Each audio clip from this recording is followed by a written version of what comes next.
Welcome back to the Boundary Corner podcast with my partner Brian Siegler. I am Curtis Wilson. Buddy, how's it going tonight?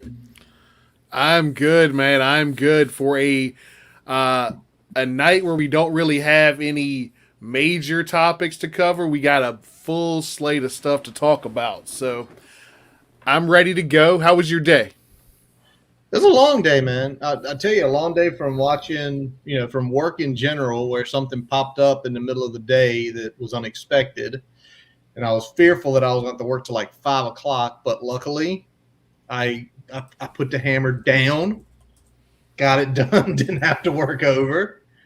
And then what a day sort of watching the timeline with some of the things going on just west of here, which we will talk about later. Yeah. Oh man, yeah. Between the Miami stuff over the weekend and then everything dealing with UVA the last couple days, it's been kind of fun to sit back and enjoy some of the plight of our two of our biggest rivals as they sort through all their shit. Sorting through their crap. Everything's not closed yet on our end, but we're slowly matriculating and getting there. We at least have a head guy and some other folks on the staff. We're at least filling out a staff compared to just cluster Fs is what I see, and we're going to get into that whole thing later. But Brian, let's start off tonight with a big recruiting win for the Hokies. Benji Gosnell playing down in the Hillsville area, Virginia this year, originally from Pilot Mountain, North Carolina. 4-star by 247 Sports, 6'5", 240 pounds. They're listing him as a tight end. But the way it looks, he could play tight end with his athleticism, linebacker, maybe even become a defensive lineman.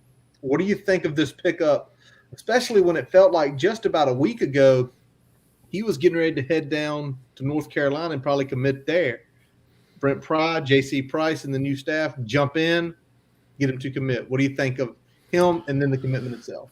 Yeah, this is big because a lot of the work had already been done on him, and then once we moved on from Fuente and some of the other staff was moving on, it became a lot less certain.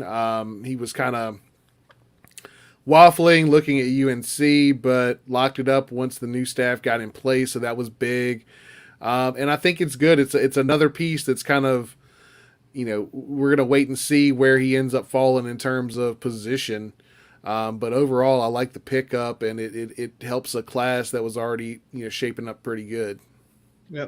I mean, to me, it's that whole, what I talked about, what me and you both have talked about the last couple of months. He's 6'5", 240 pounds. He's an athlete. You get him in the door and figure out where to go. Obviously, he's coming off a knee surgery because he was previously committed to Ohio State. But in general, the big piece, North Carolina, Ohio State, Arkansas were some of his biggest lists. Also had some interest from Duke, Louisville State, Notre Dame. His commitment list looked good. He is a top in the composite. He is a top 350 player. So that's good, right? That's where we want to stay. We don't want to start dipping much below that with too many guys. Yeah, but exactly. It's the whole thing of get those big-bodied athletic guys in, then figure out what you can do with them. So I really like that. Yeah, if you got a guy with that's big, has some athleticism, you're going to find a spot for him, whether he fills out one way or the other. So, I like the pickup overall. It should be another good grab there, good one to kind of close out the cycle. I know we got a couple others that we're trying to get in this week that might be flip season, and we got a couple others we're kind of concerned about, but we're going to talk about that in a little bit here. Yeah. But getting another one committed here late in the cycle is a good thing. Yep. I'm sitting here. We're both watching the Virginia Tech Cornell game, and I was reading on the bottom line, and we did not have this on the rundown, Brian. Bob Bowlesby, Big 12 commissioner, saying they are potentially looking at changing the signing day stuff, basically because of all the coaching changes and all this. Let's hit that real quick. I mean, we're old school, right? We're old school. Yep. So for us, it's more of we were always used to February. You had to hold on to guys through all the offseason and coaches leaving, not flipping and getting a new coach. You got a new coach early. If anything, it was a blessing because you had roughly 2 months to get them put. A lot of times it was, I'm getting rid of these 7 guys because I've got 5 guys I want, and I know I can get them here. So you had 5 guys that you could potentially either flip from other schools or guys that were committed to the school that you came from that decided to follow you instead of stick it out. So it's interesting that's being brought up now because the early signing period, to me, always helped schools like Virginia Tech because if you had everybody locked in and you got them to sign that LOI, if big boys and the blue bloods missed on their top targets, they weren't sniffing around your class to try to steal one because they had that clout. Yep. I would say if they do it, I wouldn't say, bring it to a middle piece maybe. Maybe bring it to a middle piece, bring it early January or something. Week after the national championship. There you go. Week after the national championship. I don't know. It's going to be interesting to find that what they talk more and more about that. So we'll be definitely looking into it. Speaking of basketball, Brian, last week, one really good game, huge win up in Maryland. And then I didn't get to see it Saturday. We were on the road, but the stats did not look good as we get smoked at home by Wake Forest. Yeah, I watched a little bit of that game. It was one of those nights where we were struggling in a lot of phases and they couldn't miss. And we didn't do a whole lot to make them miss, unfortunately. Probably hands down the worst defensive showing they've had this year. Defense kept them in the Maryland game, and then they pulled it out in the end. Yep. After a poor shooting, first 25, 30 minutes. The last 10, they ended up putting some things together offensively, and really last 7, if we're being honest. But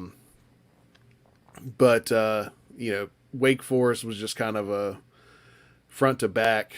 The first half they hung around because of the defense, and then there was just complete collapse in the second half. Yep. And right now up 13 on Cornell, who is 8-1, Ivy League school. But we were watching here before we jumped on, and it was that kind of that struggle, right? The struggle, not coming out of the gate strong at all. And to go back to Wake Forest, Wake Forest is 8-1 this year. They're not a bad team. The only loss was to LSU. They beat like Northwestern and Oregon State and a couple other Power 5 teams. So it's not a bad loss, but it just, to me right now where I'm getting worried is every game is the same thing with us, right? Yeah. Every game is the same thing. And I'm not trying to knock Storm Murphy, but it seems it's the Storm Murphy show regardless. How he does dictates what we do. And I think I mentioned someone tonight, maybe on the timeline, said, you've got to get Padula minutes tonight. You've got to see how he can run the show. Because maybe it would be the best thing to let Padula, who is a little more athletic, right, than Storm. Would you agree with that? Yeah. Like, maybe Storm needs to be the 6th man. Come in with, just a couple of the 2 or 3 starters, one other person off the bench and run sets versus trying to run everything out the gate. That's just my thought. Might be right, might be wrong. I don't know. Yeah, I think the big thing is that he is struggling on both ends against kind of those bigger athletic guards that are pretty much commonplace in the ACC for most teams.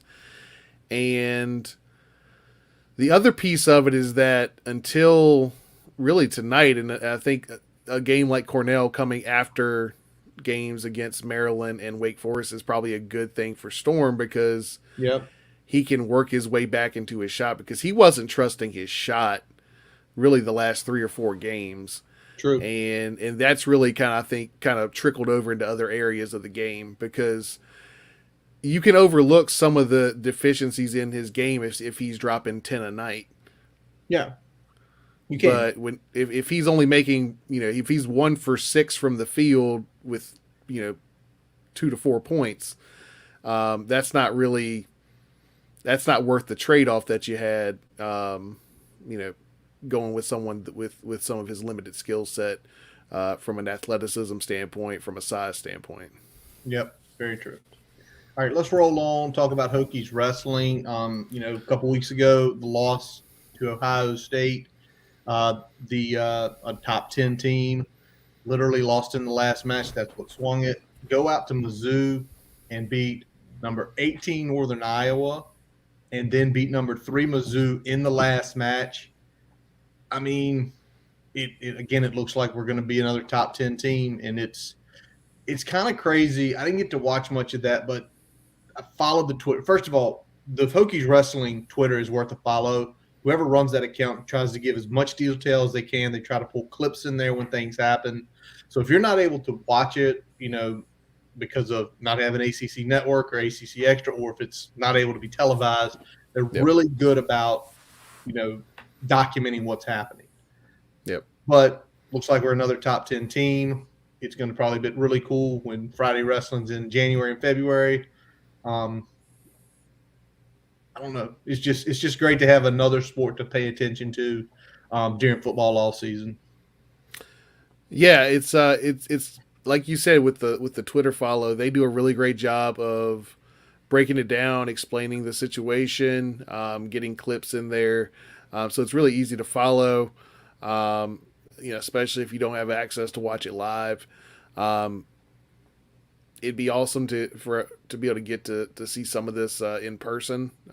Looks like it's a lot of these matches have been pretty intense, so that'd be cool to see in person as well. So anybody that's had a chance to get to either Blacksburg or that traveled out there to Mizzou, I'm sure they got a damn good show. Exactly. All right, Brian. Even as bad as this season was in our eyes at 6-6, 2 guys made first and second team All-American, 2 freshmen. The first is not a shock. I think he should get some accolades potentially for regular All-American. Hunter Peter Moore, first team All-American, freshman All-American. Yeah, and Peter Moore did a great job all year. Really, special teams wise, the standout player did a great job punting. Put us in good situations where our defense could potentially get our offense the ball back, and flip field position, pin guys, help us out of tight spots when we're punting deep in our own end there. So great job by Peter Moore all year. Then we got another Moore that made second team freshman All-American, Caden Moore. A little bit bigger. Caden Moore, right guard. We had talked a lot about Caden throughout the year. He came on early. He was kind of starting out the gate. As is customary with Vice, a lot of rotation, so he wasn't always the guy at right guard, but he showed really good play, especially when we got later in the season and we started running the ball more. Played a little bit more to his strengths, and I think that's what kind of put it over the top and got him in this position. Yep. I mean, it's great. I know something you always mentioned, Caden, is the nasty streak. It's still there. Hopefully with whoever the new offensive line coach is, we won't see constant rotation. I know you probably can understand it if it's occasional rotation, but when you're looking at like the third series, it's a new, 4 or 5 new guys out there, can get upsetting. But good for him. Under the radar guy that definitely played above his star ranking immediately out of the gate. So great for Caden, great for the accolades, great for the team. Some of the guys on the team get those accolades. Yeah, right. I mean, it was a big run for him there at the end. I think he finished the season as strong as you could have hoped for a guy that's playing as a freshman. Yeah, and really anchoring the line and what was our strength last year, so which was running the ball. For Malachi once he got in there, and Raheem once they started giving him significant carries, except the Miami game. All right, Brian, let's go to this. We discussed last week some recruits who have reaffirmed their commitment, and today one popped up, and it looks good, and I think this was one of the crown jewels, right? We felt Rashad Purnell was one of them, but Ramon Brown in-home visit with the coaches looks like, you know, to me, I would say that's a reaffirmation that in 7 days he's going to be signing his letter of intent and sending it on down to Blacksburg. Yeah, and we're not getting smoke from anybody else in terms of actual movement on that end. So getting there, locking that up was big. Getting coaches in the building there in the household. So I think that right out the gate in terms of just papering the state and like getting around to all the recruits that we've already got in the boat. That's been one of the best things I've liked from this staff is just how they're trying to get that closed out as best they can, especially for those in-state guys. Absolutely. So essentially, he's locked down, and obviously they went up to Northern Virginia today. Saw a couple pictures there. If we see any more guys reaffirming it, we'll be retweeting it, liking it, so you can see. But there have been 2 decommits. Yep. I don't think this is a shock that there are going to be decommits. The first, DeAndre Martin from Life Christian Academy here in the RVA. DeAndre from Durham decommitted just a few days ago and then flipped to South Carolina. Shane Steele's one. This one hurt because with Martin's size, 6'3", already up in the 285, 290 range, you see contributor day one.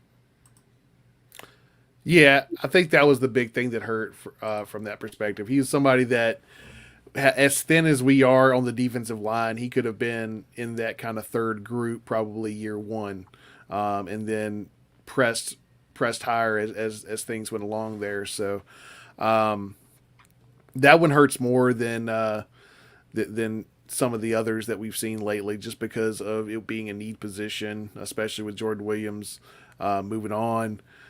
We really only have kind of 3 proven guys on that defensive interior right now, with another 1 or 2 that are coming along.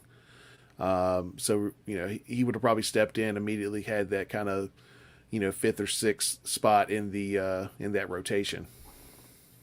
Yep, and he wasn't the only one. Jackson LaHue, the offensive lineman out of Texas, decommits as well. I think it's something else. We probably expected it to happen, losing some of the Texas guys, and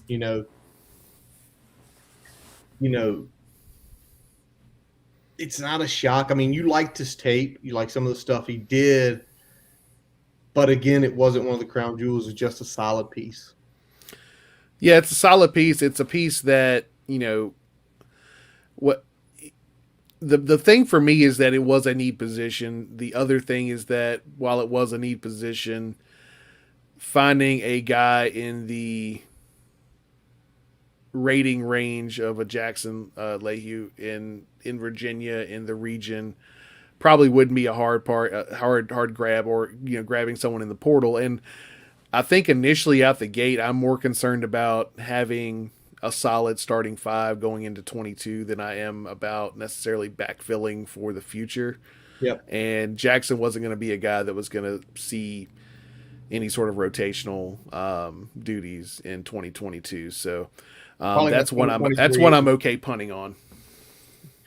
His chance would have been like 2024 at earliest, probably later than that. So, and again, to come all the way cross country, you get it. Obviously this weekend's big, a big OV weekend. Most of the class is coming down, but kind of the big story that's breaking, starting to be known is Alex Orji is going to do an official to Michigan. Now, I have not heard if the Virginia Tech officials canceled, so he could be doing both. There has not been a confirmation that he's canceled the OV here. It's just that now he's going to Michigan. I kind of laugh because Michigan is starting a freshman quarterback. They're in the playoffs with McNamara. Michigan also has a significantly higher ranked guy in this year's class. So is it just one of those, I'm going to Ann Arbor just to see it and say I'm there, and then I'm going to show up at Tech on Saturday and I'll sign in a week? Or is this potentially flip? Yeah, I mean, I think it's definitely a concern just because it's Michigan. This isn't this isn't just a comparable number two program. team in the country. Yeah, it's the number two team in the country. It's not a and Michigan has some good qualities outside of just their football program as well. So there's concern there for sure. At the same time,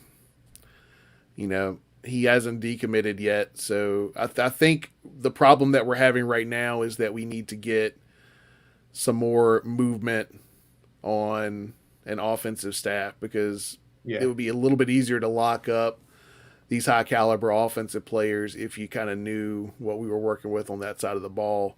And, based on the whispers we're hearing, there's some good reason for some of it not coming out yet, but you got to start making some movement if you want to hold some of the offensive pieces in this class, especially the bigger pieces like Alex Orji.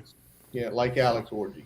And that's the big piece is depending on who these hires are, the waiting game is not the best. If there's someone that you can get right now, and I don't care if it's a running backs coach, a wide out coach, any coach that you can officially get in and on staff for offense, get it. At least you have someone for these kids to talk to in some way, shape, or form. Even if it's not the OC yet. So hopefully maybe this weekend with the OVs coming in, a couple guys will get rolled out hopefully Friday before it all happens. Hopefully tomorrow. Hopefully now. Drop one. 10 o'clock at night. No one can complain about it if they like or dislike the guy. But it is. I mean, hey, we're all waiting at 7:45 in the morning, right, for the next big thing to drop. By the way, Hokies up 16, so they have pulled away, kind of putting this game out of reach from Cornell in the first half. Good to see, especially after the start. After the start and after the Wake Forest game in particular, I mean, it's nice to see them get back in some good form there. True, but let's just say this back to the OVs. If we start, I think if Brent Pry has his guys lined up, even if he can't announce them yet for whatever reason, I think what you're probably going to get after this weekend, if he tells the kids face to face, which to me he should, you're going to get the smoke, you're going to get the whispers, and then you're going to start seeing what the staff is looking like. Because again, we're not worried about defense. That's Pry's bread and butter. The offense, because the offense is a significant harder rebuild right now. We have no quarterback. It's a harder rebuild, and it's going to be the more important piece just because of Pry's expertise, because you've got to get a guy that is semi-autonomous on that side of the ball. Absolutely. Or a couple guys that are semi-autonomous on that side of the ball, because that's not going to be something that Pry is going to be hand-holding or overseeing. It's going to be something that is expected. All right, we hired you to do this job. This is how we want you to do it. You need to go and do it. And, until we start to see what that's going to look like, it's, and no knock on Orji. I mean, I think in situations like this where, you don't know who your coach is going to be, it's I would definitely be looking, at least exploring my options, even if I didn't necessarily pull the trigger.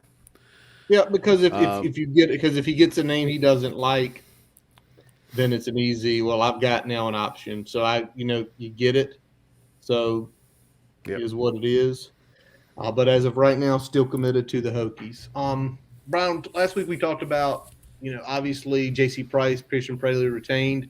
No one else has been officially announced, but the last few days, Ryan Smith has been dropping a lot more Hokie stuff. Sent a direct tweet to the new defensive coordinator, who we'll talk about in a few minutes. Even talking about some fraternity slang. What up, Noop, which that's what they call Kappas, and I think he's all but staying. What do you think? Yeah, I think that's where the wind's blowing at this point. He had a period of time there once the regular season was over, where you didn't really hear a lot from him on Twitter, see a lot from him, any smoke like that, and then all of a sudden, it was the tweet when Waller got named the cornerback of the year for the Richmond Touchdown Club. Retweeted that and then started saying started tweeting some other Hokie specific things as the day was going along, then started welcoming the new coaches in and things like that. So it seems like he's going to be retained. I imagine sliding into the safety position with the next guy we're about to talking about, probably coaching corners. Yeah. So 3 new hires announced this week. And we're going to start with the first because, man, if you don't know about the cheetah yet, then you have not been following Hokies football. Derek Jones is officially announced, coming over from Texas Tech. Cornerbacks coach, defensive recruiting coordinator. I mean, this guy has been around for over 20 years. Started his career at Ole Miss as a grad assistant, worked his way through some schools in the kind of in the South and Mid-Atlantic, got to Duke back about in 2008 where he coached DBs, corners, did some special teams, became an associate head coach. And in 2020 moved to Texas Tech where he handled the secondary and co-D coordinator there for a couple years. Yep. He's a guy that pulled 4 stars to Duke. Yeah, he was pulling 4-star guys at Duke, which is pretty much unheard of.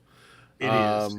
He's one of the reasons that in the better years of the Cutcliffe era that they were able to do what they did. Put a competing for a coastal championship team on the field, which is something that I think Duke really, they weren't competitive for so long before Cutcliffe arrived. And the fact that they were able to do that, and this guy was a part of that and a part of recruiting some of the better players for that defense while he was there. That speaks a lot to his ability to get guys to buy in to the message and recruiting guys that are sometimes harder to find because Duke does have a high academic standard that has to be cleared in order to get those guys on the field as well. So I like the move. We look at defensive recruiting coordinator, and the social media presence that he has is, it's night and day from what we're used to. Oh my gosh! Yes. He has his mentality. He talks about being in the secondary is like being a cheetah. About sometimes you have to go on your own. Sometimes it's a team concept. He's got how essentially he approaches coaching down. Yep. He's got motivational quotes. He likes to have fun, calling out coach about the picture, convincing coach, trying to convince Coach Pry to change his picture already since he's now a Hokie. Changing the handle, changing the picture. Yeah, he was all over. Yeah. He was all on him. And again, do you need 10 guys exactly like that? No. But do you need some who are very outgoing? Yes. And It's great to see because, if the way it looks is in the morning, you need a good motivational quote for your day. Go to Derek Jones' Twitter account, give it a few minutes. You're going to get 2 or 3. Yep. And it will get your day going. And love it because that energy, man. We hadn't felt that in a long time. Energy's good, and it's good seeing that we're out in front sharing some of the photos from the recruiting trail, because that's where a lot of these are coming from. Either coming from his account directly, Yep. or him retweeting it from the Hokie football account. So the social media presence just from coaches outside of the football account. I mean, we've probably seen more tweets from from just the what we have right now is the defensive side of the ball coaches than we've seen in the last year combined, Oh except for yes. the one night where Jay Ham got on and was Yeah. going back and forth with With fans. with fans on Twitter. But Man. yeah, I mean, I like the hire. I think it's a good. It's a high level recruiting move, but it's also a guy that can coach the position. Yeah. And I think that it's a good balance there. It's not just a guy that is a heavy recruiter, even though he is that. Yes, he is. But he has shown the ability to coach guys up as well and develop talent. Yep. And also the other piece, coaching down at Duke for so long, got a feeling he's got some inroads and probably knows probably a lot of the big schools down in North Carolina. So for the Carolinas, you probably have them. There's his region. It's the old Charlie Wiles region there. All Yep. right, Brian. The next guy that was hired was Sean Quinn. And, the way it's looking, probably going to be co-D line coach with JC.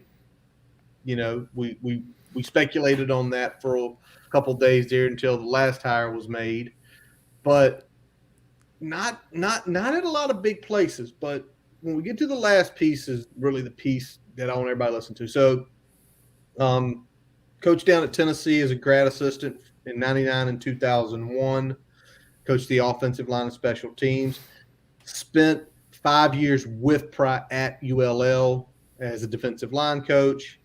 He then got an opportunity to go to LSU for a year where he coached ends, done some defensive coordinating at Northwestern State, reconnected with Pry at Georgia Southern. He was his linebackers coach there. Then between Western Carolina, Charleston Southern, defensive, coordinator, coaching linebackers, a couple other stops. And then 2018, he goes to Savannah State. For those who don't know, Savannah State is probably one of the worst collegiate football schools. I mean, they've had like 3 winning seasons since the program came in 1898. Bad. Historically bad. Historically bad.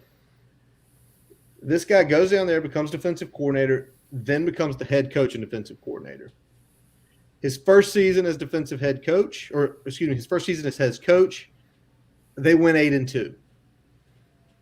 This year, they won the conference. They had 1 loss. If nothing else, that speaks to what he is as a coach.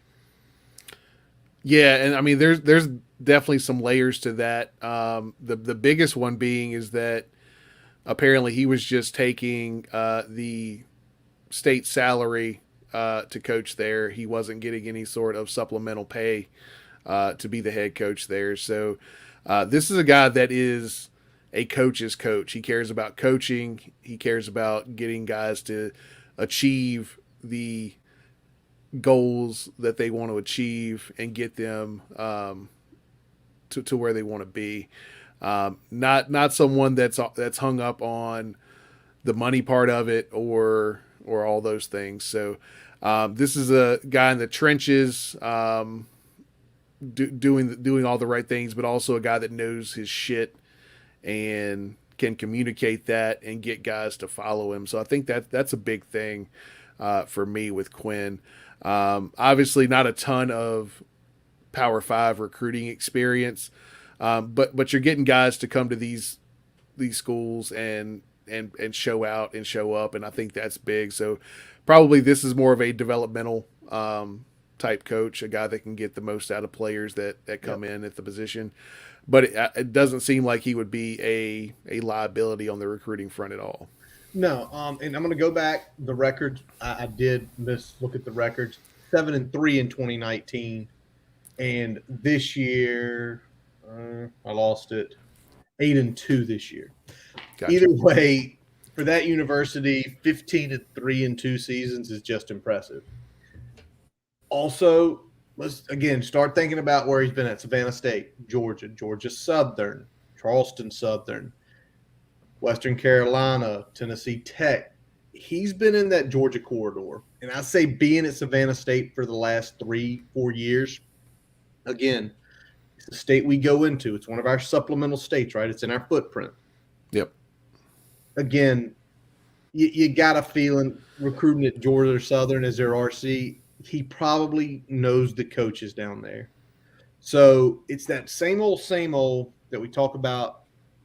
You've got to have the connections at the school. And occasionally you've got to take the developmental guy, pull him in to where maybe the big guy comes through.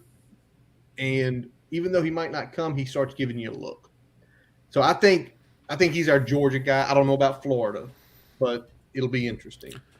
Yeah, he's definitely got some roots there in that kind of Georgia, South Carolina, at least southern part of South Carolina there. So that's the region that he'll be handling probably long term, along with probably working with some of the other coaches on Virginia guys. Yep.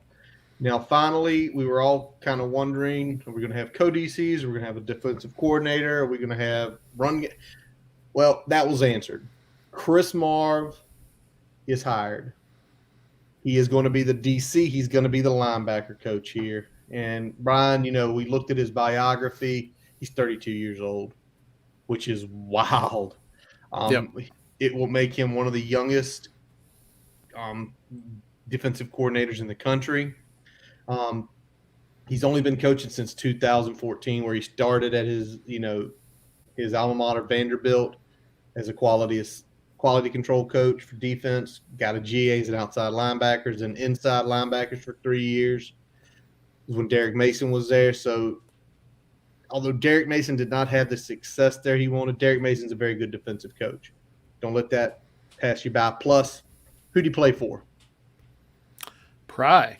He played for Pry. He was his inside linebacker. After 18, went down to Mississippi State, run game coordinator, linebacker coach, then moved over to Florida State, where he got extended earlier this year. What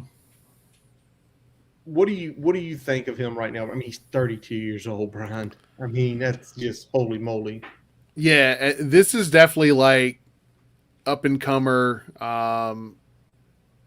Could be long term solution at the defensive coordinator position if it works out. Obviously, run game coordinator, linebacker coach at FSU. Everything that I've read and heard about this guy is that he is sound in X's and O's, sound in developmental. The only really area of weakness in his game right now is experience calling plays, but as Pry said in his in the opening presser, yep, he would call plays until he was comfortable handing that off to the defensive coordinator. Number two, his recruiting profile is not necessarily outstanding. It's not a liability by any stretch, but at the same time, he's not Derek Jones on the trail. And some of this is a little bit of a sour grapes, I think, amongst the Florida State contingent that saw him lose a couple battles to in-state teams and didn't like it. There's a reason he got extended after 1 year. There's a reason that, yeah. Let's look at it this way. So 2020, you don't really get to visit anybody. You don't get to do all that. And you open the season, the next season with a loss to Jacksonville State. So I'm sure that had some impact on how some of the folks he was recruiting viewed that situation.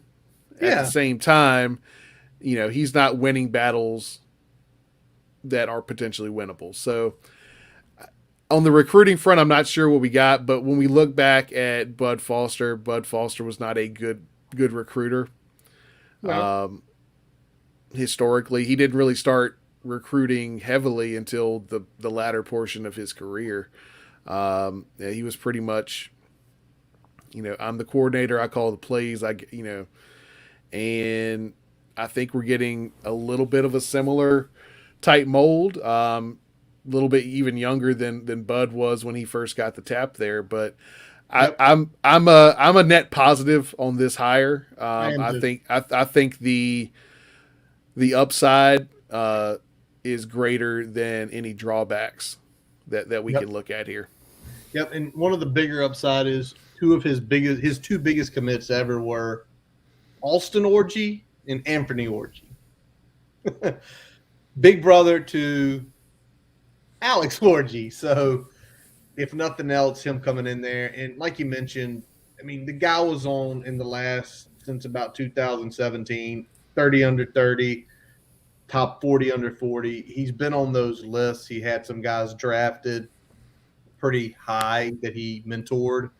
So I think X and O in developmental. And it's one of these things, too, the way we've kind of outlined it with having guys like JC, having guys like Derek Jones, having a guy like Quinn who is, he might not have recruited the biggest, but he's been in recruiting coordinators, understanding, and potentially having Ryan Smith come back. It might be one of those things of, listen, they're going to handle all of the real recruiting aspects. Now, they will need you to come in and give the X and O presentation. Yeah. Like any company, you have some guys who are great salesmen, but occasionally, okay, we need our technical guy to come in. We're going to have this nice little frame for him. This is what he is going to present. He'll answer questions and he'll move forward, and we'll continue the selling process. So, yeah, I think it'll be okay. He's already in Blacksburg. I'm sure. Hopefully, he'll be hitting the road with the guys, and obviously in town for the OVs. So again, really big there. Something that we knew that had to happen, and man, did it happen in the last couple weeks. Trey Turner, Amari Barno, James Mitchell, Jordan Williams, Letterman Smith, and today Brock Hoffman all declaring for the draft. I'm not shocked. No, only one of those is playing in the bowl game. That's Brock Hoffman. Yeah. Well, Mitchell can't. With Trey banged like he was banged, he shouldn't. Yeah. Leticus had the ankle at the end of the year. He shouldn't. Yep. And I get it. Jordan was nicked, but he didn't have anything significant, so he played through it. So, and obviously, I don't know what Barno may have had something that was going on as well, but there's really the excuses don't really matter here. I mean, everyone's making a choice for themselves here, and that's a good thing overall. I mean, yeah, this would be different if we had. We got a new regime coming in. It's a little bit different, I think. And this is kind of what we're seeing. If guys that are going to the NFL, if it's a meaningless bowl game, then if they're done, they're done. And that's. Done. I told Brian today they're inviting Trey. I don't know if Jordan and the other guys are getting invited, but make this if you choose to opt out, that's fine. Bring the guys with you. Let them be part of the team experience one more time, regardless what they're doing. Yeah. Make that a thing. Now, I'm going to say this. I really think Amari Barno and James Mitchell I really wish they would come back. Barno is he's not there yet.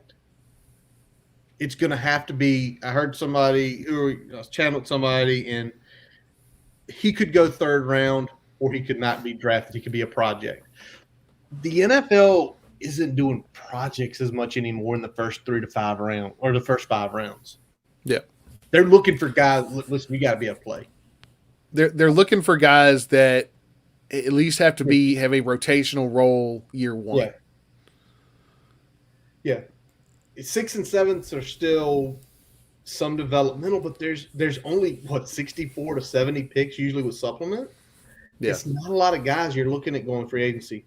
to me, for James Mitchell, the reason I would be trying to sell him to come back is James not going to show what he is.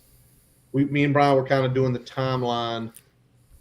He probably could show for a pro day. He's not going to get to Indy to do that. No. Unless he's a freak, which he could heal like a freak, but it's not going to be the freak that we know him as. Yeah. He'd be working back into shape even if he was able to go on it.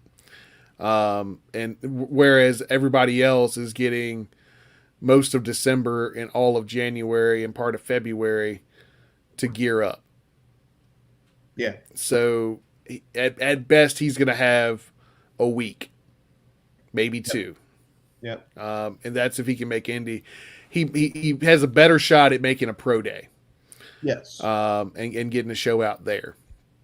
And I think the bad thing for us is that he's shown flashes of his ability, but because of how we used him in the offense, we never really showed the high end of his ability. True. And I think that's the bad part of this injury for him is that he's not going to get to show off his athleticism at the combine on top of coming off a year where he pretty much missed the majority of the year. Yep. Followed by 2 years where he didn't really get used properly in the offense. He never got used properly. Now, luckily for him, the moments he flashed. Like, yep. You could see it. But if that guy had been in an offense that really showed him probably 700-800 yards, probably. Well, it's the consistency of the targets, right? It's, yeah. When we got him the ball, it was fine, but we just didn't go to the effort of getting him the ball often enough. It was never that game plan that you wanted of, he needs 12 targets. Well, what if they start double teaming? If they start double teaming, there's going to be so many more things that open up for us, you dipshits. No, there won't be because we threw it to the predestined receiver every time. Going to James. He's quadruple covered. It's his ball. Dumbasses. All right, let's move on. The Porter review, something we're going to keep in the rotation. Really, nobody else has went in. Nobody else has went out. Darrell Bailey did commit to USF. Good for him. Yep. And the smoke around Tavion right now is he's getting heavily recruited by a lot of different schools, SEC. And that's the other reason why it's like you've got to get someone in the offensive room that can sell him what we're going to do. Yeah. Even getting one or at least get either the wide receiver coach in here or your OC, even if you're not ready to fill out the rest of the staff yet.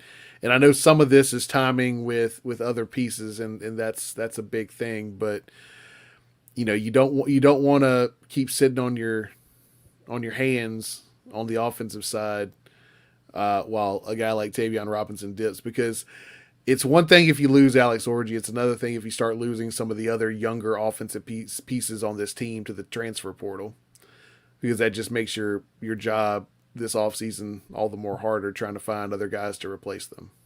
Very true. All right, Brian. So the Hokies did not have their worst fears revealed with the announcement of the bowl game. We did not get sent to Annapolis. We did not get sent to Charlotte where we'd have to face Shane, and that would be great.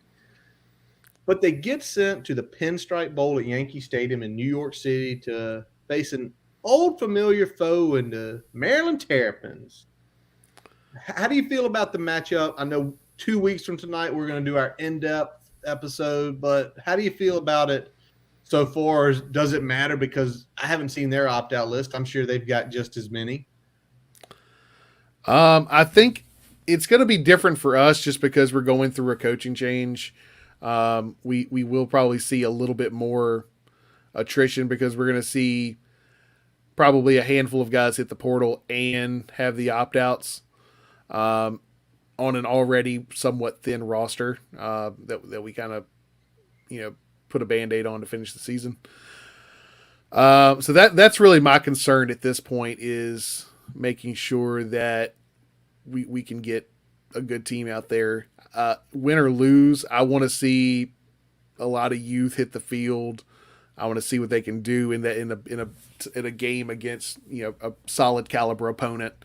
Um, and hopefully we don't just we want to win the game, obviously, but I want to see a game plan that takes advantage of all the pieces on the offensive side of the ball, and Well, not just turn into a Patriots team on Monday Night Football against Buffalo, where we're just going too tight in and running every time. very true. Well, you play to win the game, so running would be probably what we do more of. But at Certainly, least at least the next 3 weeks, because it's 3 weeks from tonight is the 3 weeks from today is the game. At least these young guys will be getting those extra reps, and luckily, having hopefully JC and Smitty there, they can begin dictating what we want. Like, well, I'm going to go run him at wide receiver. No, Dwayne's going to run wide out. Well, I'm doing this on the line. No, he's playing line. And it sounds like a jerk move, but it's like you have two guys on staff who are looking to the future, not looking for this one game. I think that's a big key. Now, Brian, obviously the other piece, and it's been discussed by numerous people, is this is a big game too because of the relationship with the Yankees that happened after 4/16. Yep. Yeah, that's been big, and it's been talked about between players coming down, playing on campus, wearing the VT hats. It's been a really solid relationship that was built around, unfortunately, tragic events. But it's good to see kind of that getting pushed forward again with this bowl bid, and it's going to be interesting watching a bowl game being played in Yankee Stadium, a game I care about. I should say. I mean, I've watched pieces of some of them.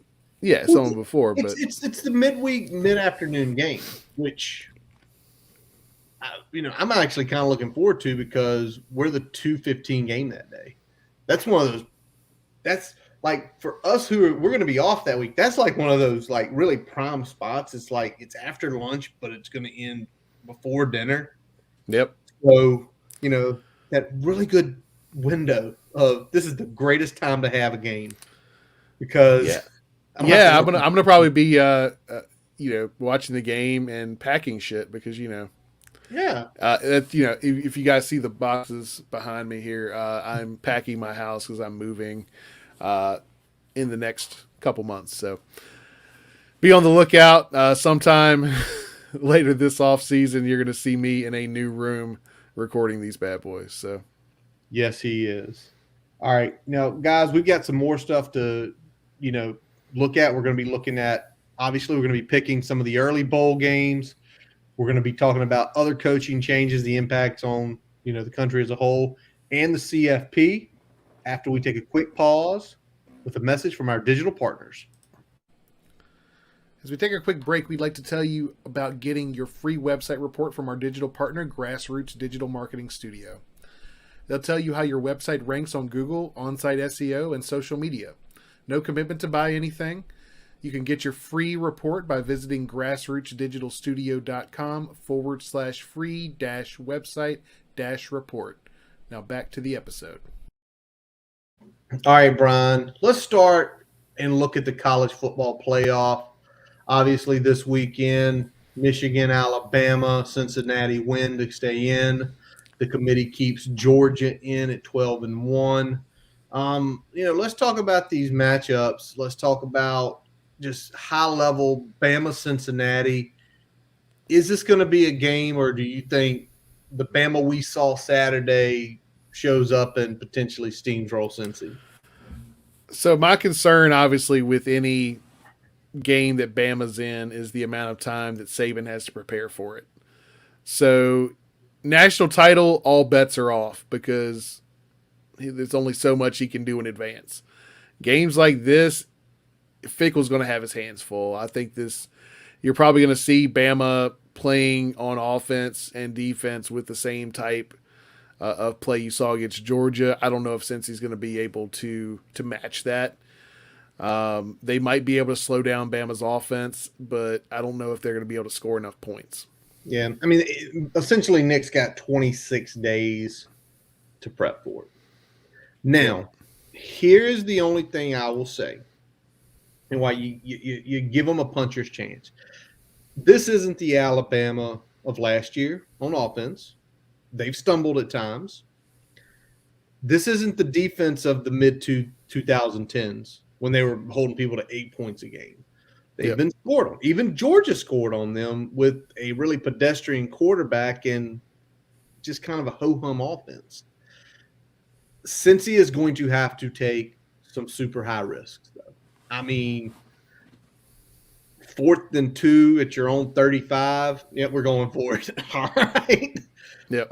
Fake field goals, fake punts, onside kicks. Anything you've got trick-wise, got to pull it out. Yeah, you don't want to be reckless, but at the same time, you want to take as many calculated risks as you have in the book. See, I'm the opposite. Reckless.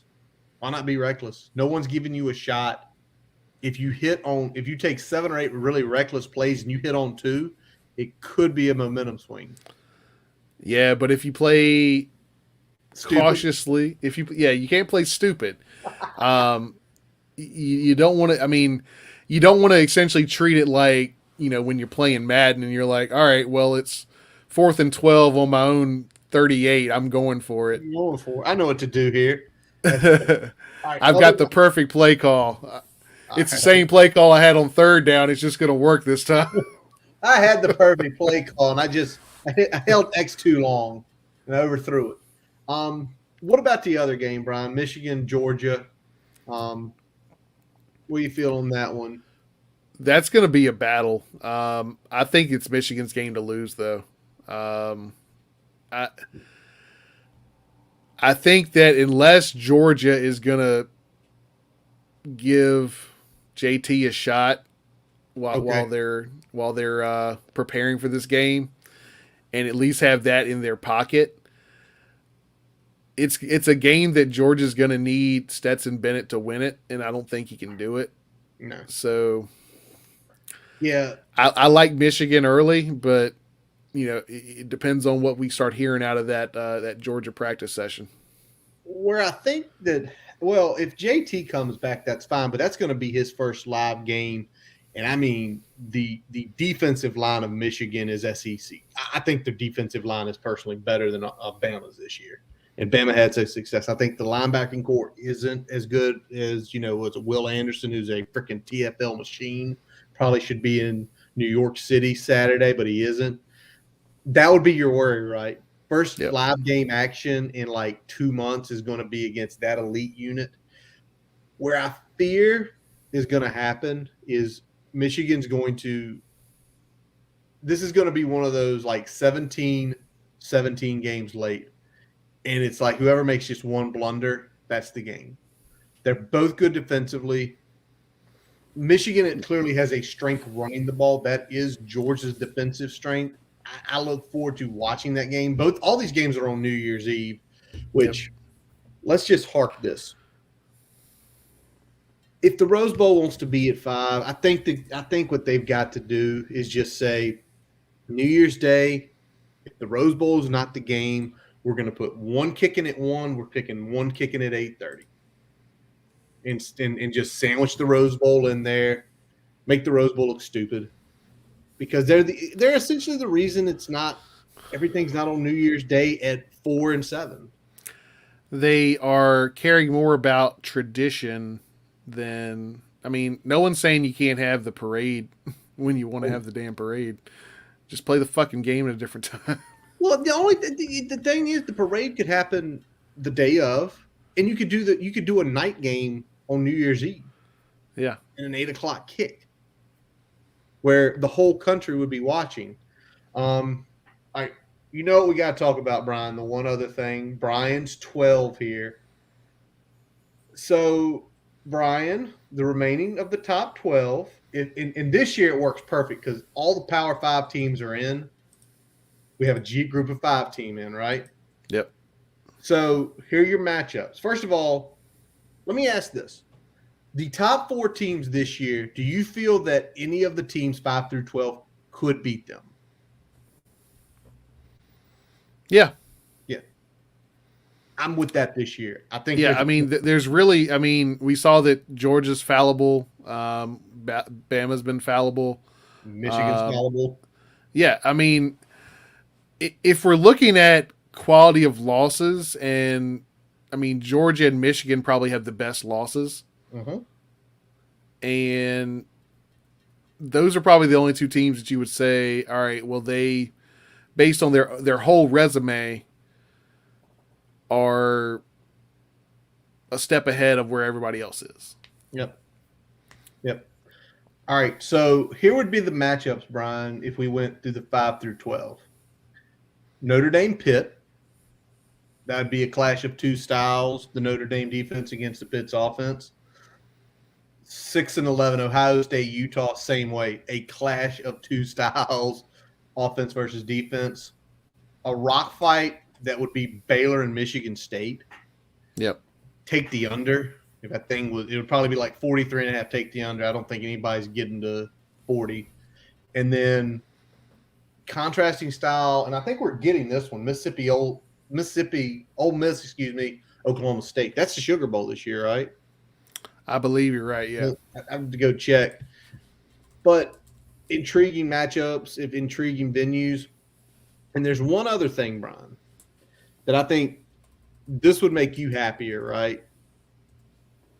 Because when you have a team, 10,000 analysts, you're going to figure out what they do good, what they do bad. If you have 26 days. If everything's done correctly, the most time anybody would have, what we're saying, 2 weeks, right? 2 weeks. Because in your thing, conference, we move back a week, everything, correct? We move back a week. Everything gets moved back. Conference championships are on the Saturday. The opening round of the playoffs would have been last weekend. We skip. We do Navy Army this weekend. And then next weekend, week before Christmas, it's the quarters. And then obviously New Year's Eve, New Year's Day is the semis. There's not going to be a big – there's essentially going to be just basically like getting a bye week, right? Yeah. You get a bye week, then you're playing. It wouldn't be any more than the bye week. You get a little bit of extra prep, about 3 more practices, 4 more practices. A little bit extra time to watch some tape, but nothing that would give you a decided advantage if you have an army of analysts compared to your opponent. Yep. So again, that's in discussion. The 8 and the 12, it's coming. What it's going to be will be interesting, but we're on the 12 boat. It's too much money for them not to do it at this point. They're going to do something. They just have to decide which way they're going. Exactly. All right. Let's hit this, Brian, the game of headsets. Because, man, is this affecting Virginia Tech in so many different ways. The big one is Brent Venables goes back to Oklahoma. Dabo is losing the best thing that ever happened to him. Yep. Down at Clemson. Dabo is losing the thing that took him from having a very good ACC team to having the team that's dominating the conference. And winning national titles. We said it last week. We said it like we talked about Stoops, and we said Brent Venables is the guy. And obviously, it looks like he was the guy. They just had to wait for whatever reason for that last week to go by, even though Clemson wasn't playing. I'm interested to see who Dabo gets because he's not going to find anybody of that caliber. There is no one of that caliber out there right now, in my opinion. Yeah, Venables is like one of maybe 3 in the country. So, and the other 2 are already coaching somewhere else that is of equal or greater ilk. Yeah. So it will be super interesting to see who he goes and gets. And applaud to Venables for taking the leap. It took him a long time to do it. It was being speculated on 5-6 years ago that he might go and do it. He stayed a while. coached his sons, but now he's moved on. Yep. And you feel for him because he's going to the SEC, likely in the West. So, yeah, he's making a move from arguably one of the top three or four easiest divisions to win in to probably the most difficult to win in. Yep, 100%. All right, even though this is not official yet, it appears that Tony Elliott will be the next coach of UVA. Maybe. Who the hell knows after what happened today. And it's been a weird 48 hours for UVA. There's been a lot of emotions from UVA fans out there. It's been interesting. They all but thought that Anthony Poindexter was going to be the guy. Yep. And then that fell through. And there was a lot of feelings on the timeline on Twitter, a lot of feelings amongst UVA folks that I had talked to. So, I think Tony is probably a good fallback in this situation because while you're not getting someone that is an absolute culture fit like Dex, you are getting someone that can recruit, has shown the ability to recruit everywhere he's been.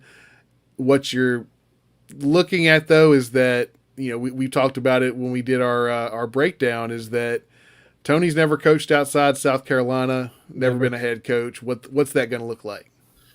Well, it's also a bigger thing.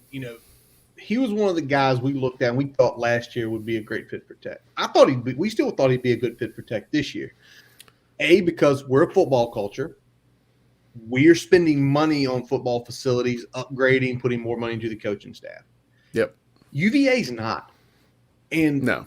And their facilities are 25 or 30 years old, where our updates happened 15 years ago, and now we've essentially modernized everything. It's not just like a nice update. They're literally going to have to gut and redo everything when they updo their facilities. So it's not going to be a few years. It's probably going to be I would say a 3 to 4 year project. So there's that. Then you've got people completely turned off. I mean, they literally, parts of that AD went out to the ceremony for Poindexter for his Hall of Fame, right?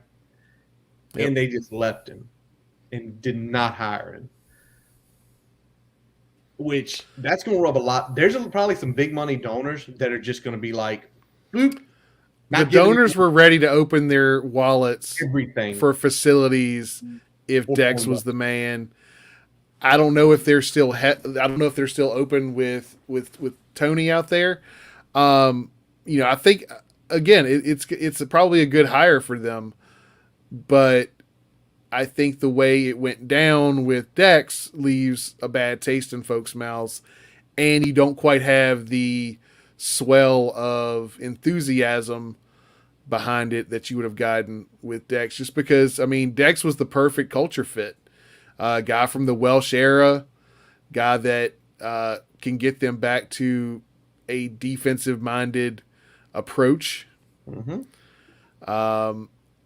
And a guy that I think could really motivate folks off the field as well, get the fan base engaged in that football team again. Because, I mean, when I was growing up, the Virginia Tech and UVA games I watched were fucking dog fights. Yes, they were.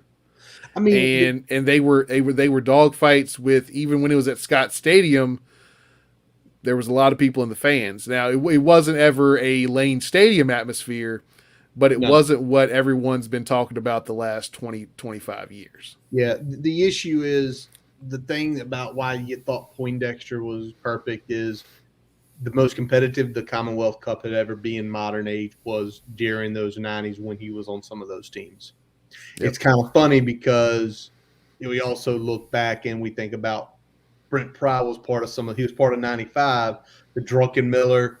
If you've not heard Bill Ross say it, then again, how big of a fan are you? The greatest comeback I've ever seen. And then Antonio Banks picks off, runs one the other way into the end zone as the game ends. Remember the UVA coach, the trip. They tried to trip him. Yep. So, I mean, I kind of feel for Tony because I feel like Tony's in a no-win situation because they're going to give him 5, 6 years, and Tony's going to have to win over that group really fast, and if he doesn't, it's going to be a tough slog. I think he can with the personality, but I think there's going to be some rough sledding. It's going to be ugly for a couple years. Now, talking about ugly, Ryan, a month ago, if we made a prediction, Mario Cristobal will be the next Miami head coach. I don't think that would have shocked us one bit, would it? No, I mean, we saw that they were at least flirting with that, and Cristobal, a Miami guy, not just Miami, but born and bred Miami. Miami, rings from the championship era. Yeah. So if you said that was happening, that would shock me.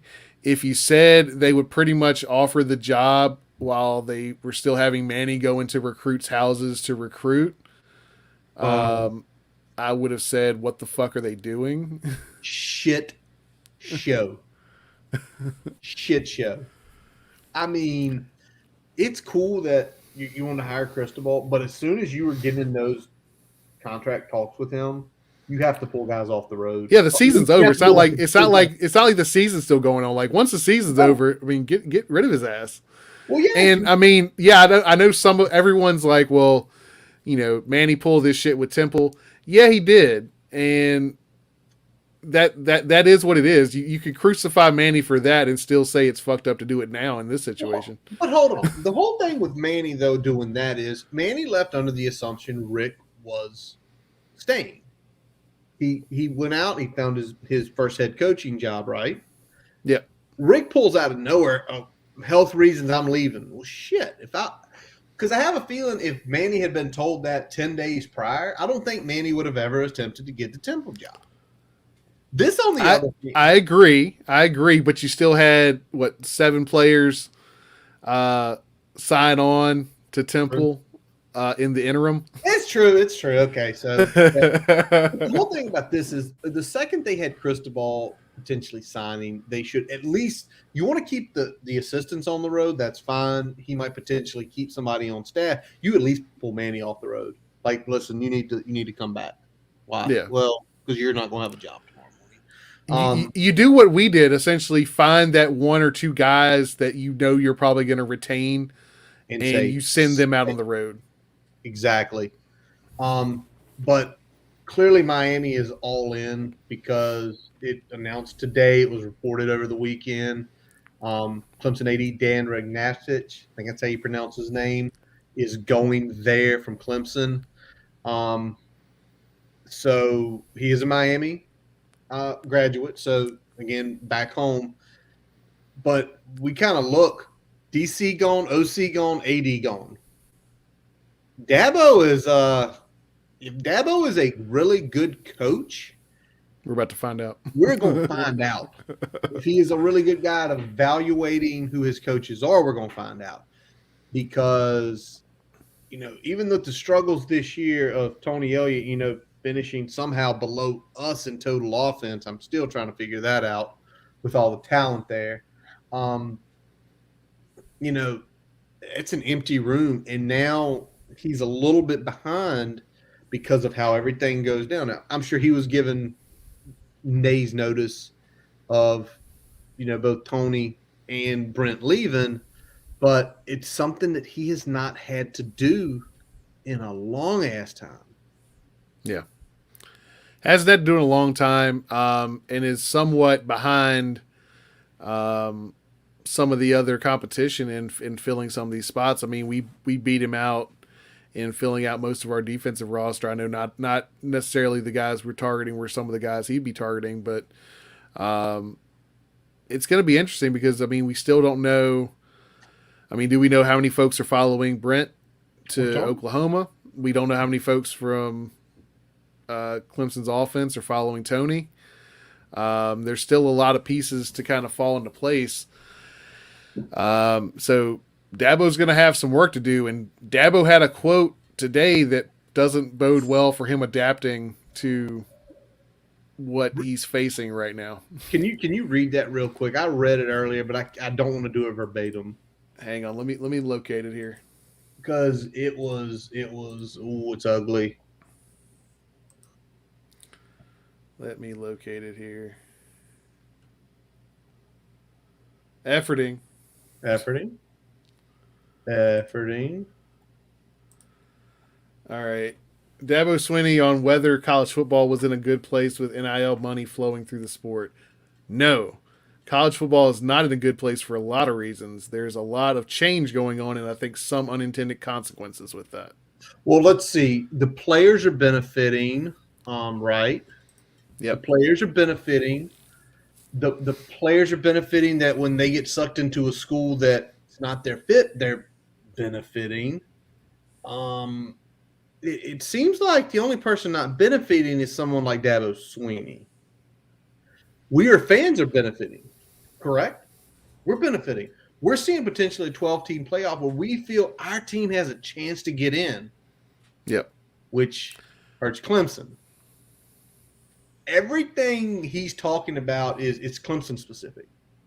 Most schools are very excited about NIL to give. And I don't fault him for being self-interested, but there's a difference between advocating for your case and essentially shitting on anything that makes your job harder.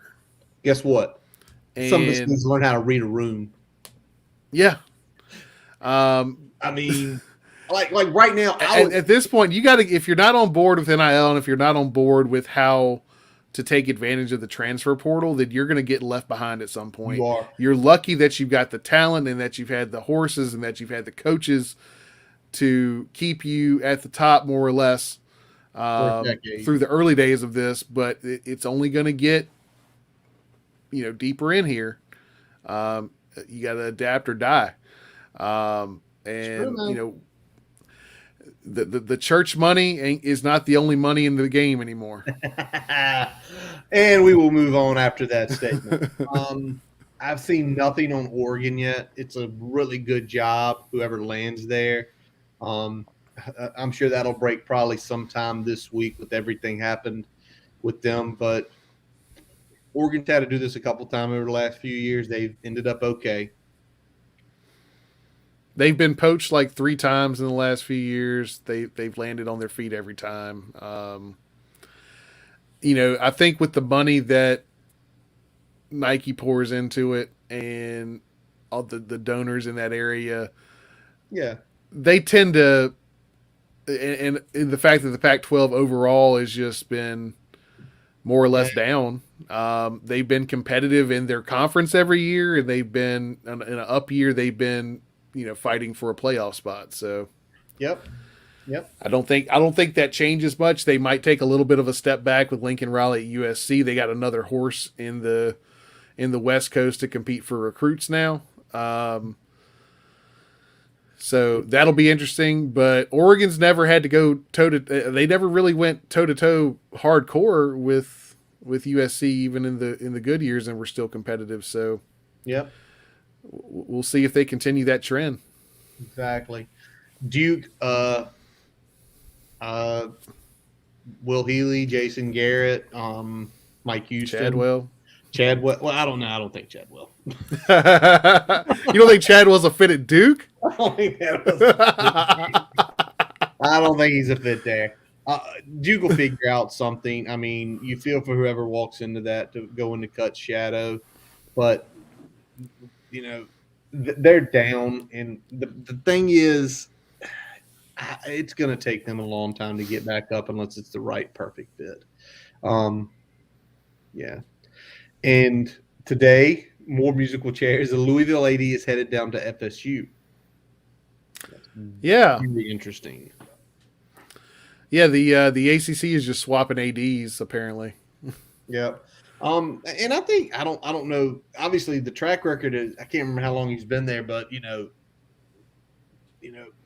seems like FSU might it seems like a money move. Like maybe this AD knows how to generate funds because Louisville's always been pretty good at that. Where FSU, after paying out like $90 million in coach buyouts and probably getting prepared for another one next year, got to figure out a way to raise more money. So it's very interesting.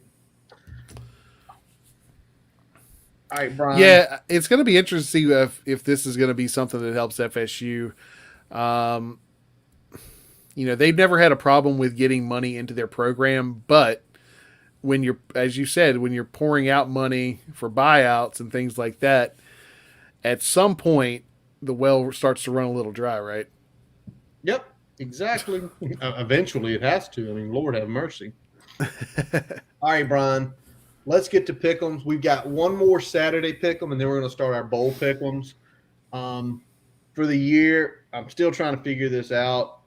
I must have put a wrong number. Essentially, Brian's 70-61-2. I'm 74-54-2. Brian 4-6 last week. I was 3-7. It was my worst week since week 1. But again, if you have been betting on ours, we would have made you money. We are better than a coin flip, almost 3-5 for both of us. And this week, Brian, great game. It's one of those must watches. I've been told by my neighbor it's a must go to if you can find the loot to get the tickets. Army Navy. Where is that this year? Give me a second. Let me effort that real quick. Army Navy on CBS. We are in New York City at MetLife Stadium. Yes, sir. All right. Army 8-3, Navy 3-8. Army is laying 7 points, buddy. I will lead this. Navy is down, and Navy is down bad. Take the under. The over-under is you know what the over-under is? What you got? It's 35. Still take the under. Yeah. And I'm going to go Army. I'll lay the 7. I think Army wins this game by somewhere between 14 and 21 points. I think they'll dominate Navy. Yeah, I think this is Army all the way. Give me like a 24-6 or 24-7 game. Yeah. Navy's just not what they were. And essentially they all run the same thing, and it's just – I guess it's just played out at Navy. All right, Brian, it is bowl season. Believe it or not, y'all, bowl season starts next Friday night or Friday afternoon with the Bahamas Bowl, Toledo versus Middle Tennessee State. We saw Middle Tennessee State obviously earlier this year. I am very surprised. If I was like a P5 player, I would be pounding on our 80s door and be like, why can't you do the Bahamas Bowl? Like, I would love to go to the Bahamas a week before Christmas to just hang out, ride jet skis, and lounge. But we are not doing point spreads in these games just because, A, this game is over 10 days out, and we like doing picks during the year because we're following everything pretty close. I can't tell you who's out. I can't tell you who's in, who gets hurt during practice. We're just picking this straight up on what we think of these teams during the year. And, Brian, I'll let you lead. Toledo, Middle Tennessee State. Who you got? I'm going to take Middle Tennessee State in this one. All right. What about you, man? What you got? I think Toledo. I think Jason Candle down there. Always a competitive down in the MAC. So I'm going to take Toledo. So I'll go opposite of you on that one. There we go. All right. Next one, the Cure Bowl. Coastal Carolina versus Northern Illinois. Obviously Coastal really had a downfall at the end of the year when their quarterback got hurt. This game is down in Orlando. It'll be on next Saturday at 6 o'clock. Was it Saturday? Oh, no. No, Friday at 6. We have 2 bowl games next Friday, Brian. 6 o'clock kick. 'Tis the season. I'm going to throw this out here for you. Somehow Coastal's a 10.5 point favorite. I'm taking Northern Illinois coming off that big win in the MAC championship game. And and without a coach or without a quarterback, excuse me, I can't see Coastal winning this game. I think they might end up winning the game, but that spread's too big for my blood, so I'm gonna take Northern Illinois. Oh, we're doing pick'em. I forgot we're Just doing pick pick'em them. here. I forgot you threw that. I'm actually gonna go Northern Illinois. I think they squeak it out. All right. Next, the Boca Raton Bowl. I gotta see who sponsors the Boca Bowl. Who sponsors the Boca Raton Bowl? App State, Western Kentucky, a clash of two styles. Ground and pound App State versus the air raid of Western Kentucky. Western Kentucky, obviously, Brian, losing their OC. I'm not sure if he is going to call this game, but either way, who you got? I'm going to take App State in this one. I think they're going to be able to slow the pace down and come away with a victory, whether or not he's calling plays in that game for Western Kentucky. So give me App State here. Lock it up with that one. App State as well. I think App State rolls them. I think App State's just one of the better teams. And unfortunately, the best team in the Sun Belt this year, they had to play them twice, and they could not overcome that. All right. New Mexico Bowl. Is this the Barstool Bowl? The New Mexico Bowl? I think it is. It'll be interesting to see what they do. Effort that real quick. Yeah, that's it. Arizona Bowl. ESPN has it. No, sorry. Barstool is Arizona. The Arizona Bowl.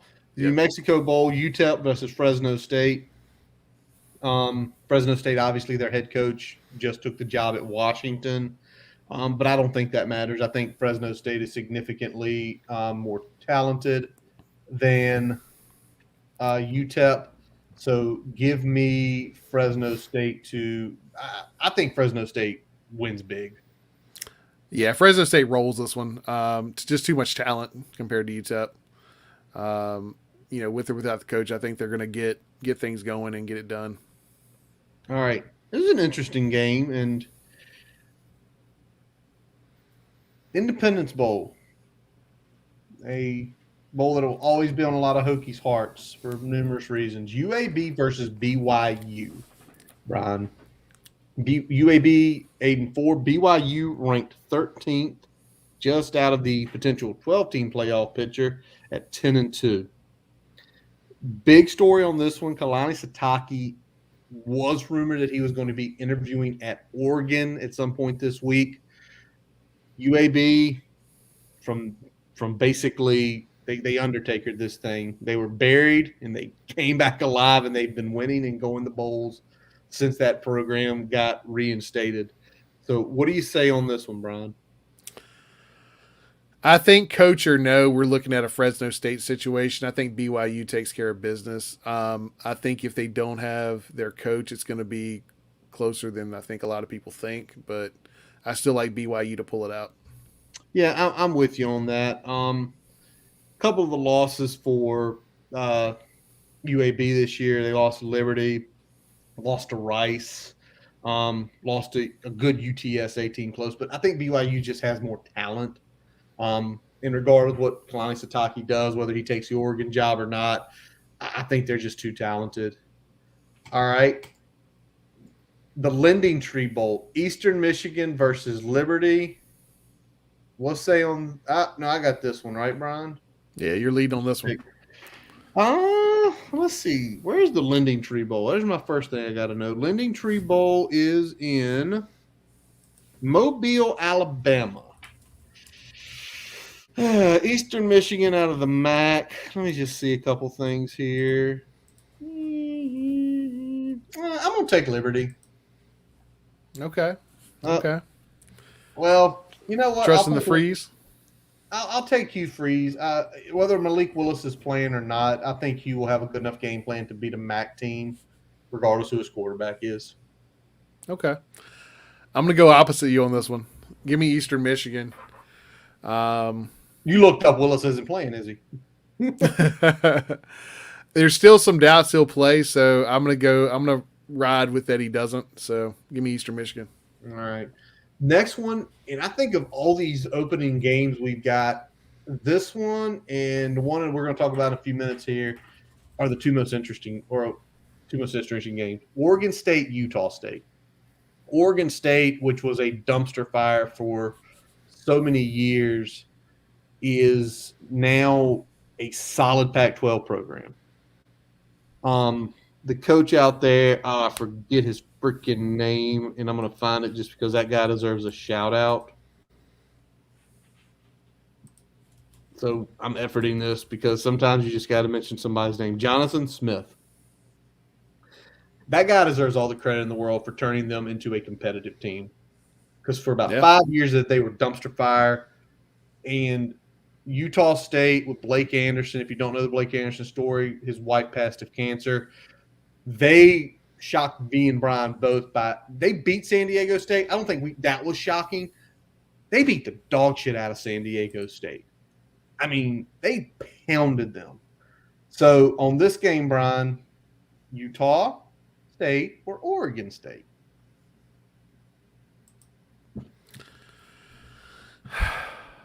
I'm going to go Oregon State with this one. I think, as you said, they're playing well.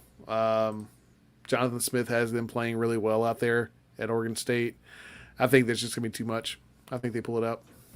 All right, I'm going to go flip-flop on you. I think Utah State takes that momentum of winning the Mountain West, and I think they upset Oregon State. Obviously, that game is in LA.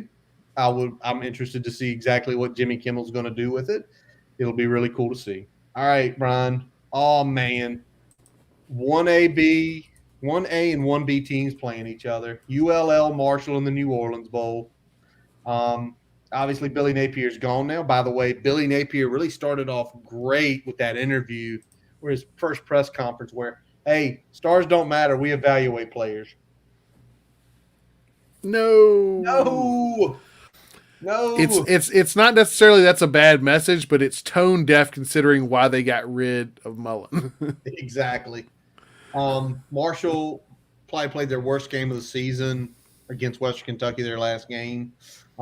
I'm going to think ULL with the home field advantage down there in New Orleans, in Louisiana.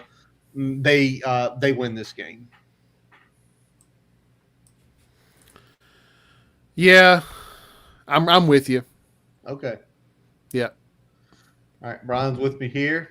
Oh, Brian, the next one up here. The Myrtle Beach Bowl. Myrtle Beach. Oh, man. Oh, the stories we could tell about Myrtle Beach on each other. Yep. Say 20 years ago. We're not going to do it. No, those stories, not for any sort of public record. ODU versus Tulsa, Brian. ODU beating the Fighting Will Heelys to get in. Tulsa, this season had a couple of really good games. Like if you remember early in the season, they hung with Oklahoma State. They hung with Ohio State for a while. They played Cincy tough. They beat SMU.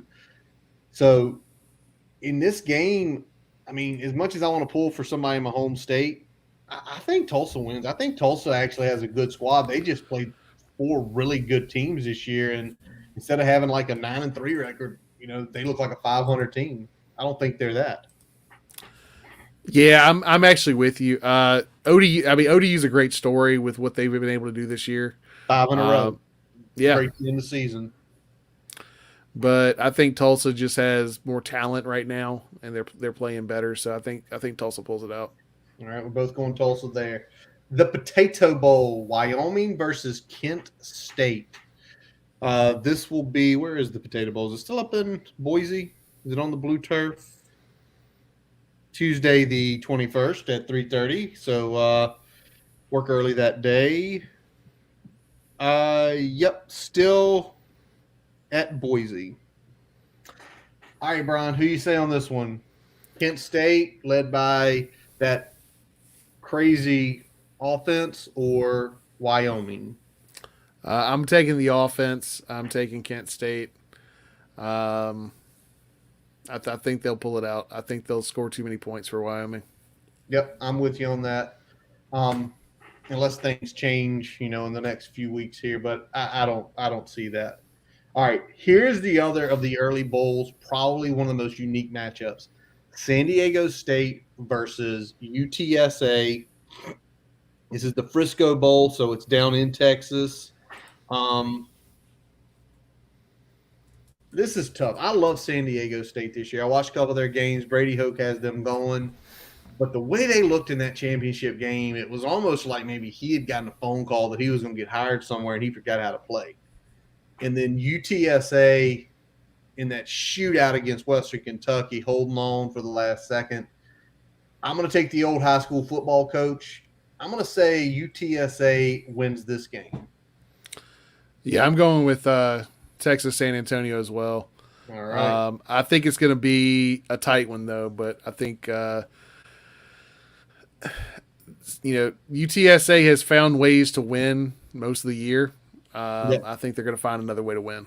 Yep, they have one loss all year. So we're both on the UTSA train. All right, Brian, last one. Armed Forces Bowl. We started with Army. We're ending with Army. Mizzou versus Army. This game's going to be on the 22nd. We'll be recording that night, probably watching this game. Game is down in Fort Worth, Texas, down at the TCU field. What do you think on this one?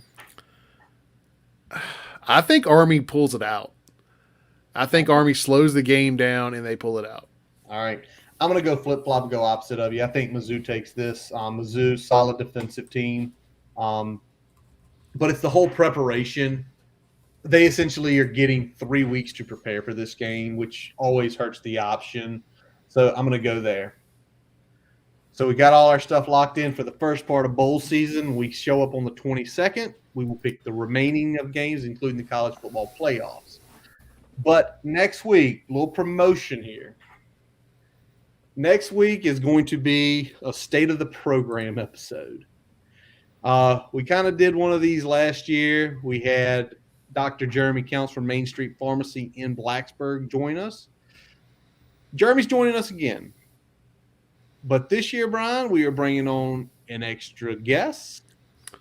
Yes, Jonathan Talley is joining us as well. Anybody in the Twitter sphere, y'all know JT, Tally Bands. It's going to be fun having him on. It's going to be fun having Jeremy back in-house as well. That episode was kind of a hallmark episode for us as we closed out 2020 last year for different reasons. I think this one could top that with a little bit more of a positive spin on it this go around. So I hope y'all show up, show out, and we'll have the comments wide open. So anybody wants to comment on the video, get some questions out there for Tally, get some questions out there for Jeremy. We'll pop those on the screen, let them interact, and it's going to kind of be a roundtable. We're going to have some topics that we're going to bring up, and we're going to let everybody kind of share their piece. So it should be a good time. Oh, it's going to be a great time. Now, Brian, has anything broken in the last almost 2 hours here? I think we're good to go, buddy. I haven't seen that Tony Pony is official yet, so. Awesome. Well, that wraps up this episode of the Boundary Corner podcast. I'm Curtis Wilson. I'm Brian Siegler. Visit our website, boundarycornerbt.com, to listen to all of our episodes.